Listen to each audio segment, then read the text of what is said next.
দিল্লি এবং কলকাতার বয়ান দিয়ে আজকে গণ অভ্যুত্থানের পক্ষের শক্তিগুলোর মধ্যে যে বিভাজনের রাজনীতি তৈরি করা হচ্ছে, এই রাজনীতি হচ্ছে দিল্লির রাজনীতি। এই রাষ্ট্রটাকে যদি পুনর্গঠন করতে হয়, তরুণদের যুবকদের স্বপ্ন বাস্তবায়নের রাষ্ট্র করতে হয়, সেই ঘাপটি মারা লেন্দুক দর্জি আর মির্জা হকদেরকে এক্সপোজ করা হচ্ছে।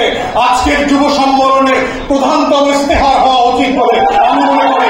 এবং এই শত্রু চিহ্নিত করবার জায়গাতে আমরা বারবার যেটা দেখতে পেয়েছি, গণ অভ্যুত্থানের পক্ষের শক্তিরা যারা কাঁধে কাঁধ মিলিয়ে পাশে পাশ মিলিয়ে স্নাইপারের গুলির মুখে একসাথে শাহাদাত বরণ করেছে, সেই একই রক্তের রঙিন হওয়া মানুষগুলো আজকে ভিন্ন ভিন্ন বক্তব্য দিয়ে একজন আরেকজনকে শত্রুপক্ষ তৈরি করছে। এইটা যদি আমরা বন্ধ না করি, গণ অভ্যুত্থানের পক্ষের শক্তিগুলোর ভিতরে যেভাবে ফাটল ধরানোর চেষ্টা করা হচ্ছে, গণ অভ্যুত্থানের পক্ষের শক্তিগুলোকে একজনকে আরেকজনের পক্ষের বিপক্ষে খলনায়ক বানানোর চেষ্টা করা হচ্ছে, নতুন করে বয়ান তৈরি করবার চেষ্টা করা হচ্ছে, দিল্লির গোলামরাই তৈরি করছে। আমাদেরকে সাবধান হতে হবে। বন্ধু বেশে কারা কারা আজকে দিল্লি গোলাম বানানোর জন্য, আমার আজাদির লড়াইকে, আমার গণ অভ্যুত্থানকে ব্যর্থ করে দেওয়ার জন্য দিনরাত চেষ্টা করছে।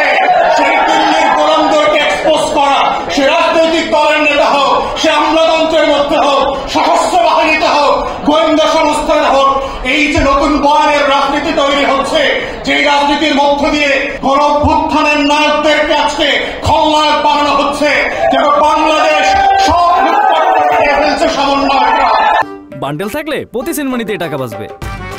বিকাশ সেনমানি বান্ডেল কিনে জিতুন প্রতি লেনদেনে। এই শত্রু তৈরির বয়ান হচ্ছে বাংলাদেশকে আবার আজাদি বিক্রি করে দিয়ে দিল্লির হাতে তুলে দেওয়ার বয়ান। এই বয়ান হচ্ছে এজেন্ডা সেটিং করে 111 মতো করে মসনদ পরিবর্তন করবার যেই রাজনীতি, এই রাজনীতি থেকেও আমার তরুণ এবং যুবকদেরকে সাবধান হতে হবে। আমাদের কথায়, আমাদের আচরণে, আমাদের কর্মকাণ্ডের মধ্যে গণ অভ্যুত্থানের পক্ষের শক্তিদের মধ্যে কোনোভাবে যেন ফাটল তৈরি না হয়। আমরা সবাই রাজনৈতিক প্রতিপক্ষ, কিন্তু রাষ্ট্র সাপেক্ষে, দিল্লি সাপেক্ষে, আওয়ামী লীগ সাপেক্ষে আমরা সবাই গণ অভ্যুত্থানের কাতারের সহযোদ্ধা।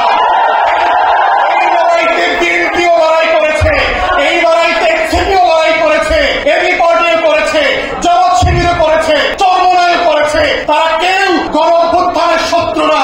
কিন্তু আমরা দেখতে পাচ্ছি দিল্লি এবং কলকাতার বয়ান দিয়ে আজকে গণ অভ্যুত্থানের পক্ষের শক্তিগুলোর মধ্যে যে বিভাজনের রাজনীতি তৈরি করা হচ্ছে, এই রাজনীতি হচ্ছে দিল্লির রাজনীতি, নায়কদেরকে খলনায়ক বানানোর রাজনীতি, শত্রু সাপেক্ষে বাংলাদেশের স্বার্থ বিক্রির রাজনীতি। অতএব সেই রাজনীতির ব্যাপারে প্রত্যেকটা রাজনৈতিক দল এবং নেতাকে সজাগ সচেতন যেমন থাকতে হবে, তেমনি ভিজিলেন্ট থাকতে হবে। এই গণ অভ্যুত্থানের আপনারা যারা সম্মুখ সারির সহযোদ্ধা ছিলেন, পাশে পাশে বসে, প্রান্তে প্রান্তে বসে যারা লড়াই করেছেন, আবু সাইদ মুগ্ধের মতো যারা এখনো আবাবিলের মতো বুক চেটিয়ে বসে আছেন, লাল সবুজের পতাকার দিকে চুপটি মেরে তাকাবে শকুনের মতো, ওই শকুন চুপটি মেরে চোখ সহ তুলে দেওয়া হবে।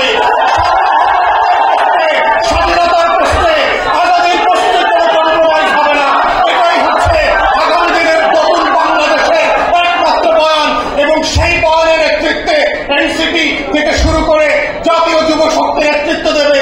আমরা সে একসাথে কাঁধে কাঁধ মিলিয়ে বাংলাদেশ দুই গড়বার রাজনীতি করব, রাষ্ট্র বিনির্মাণ করব, জাতি বিনির্মাণ করব।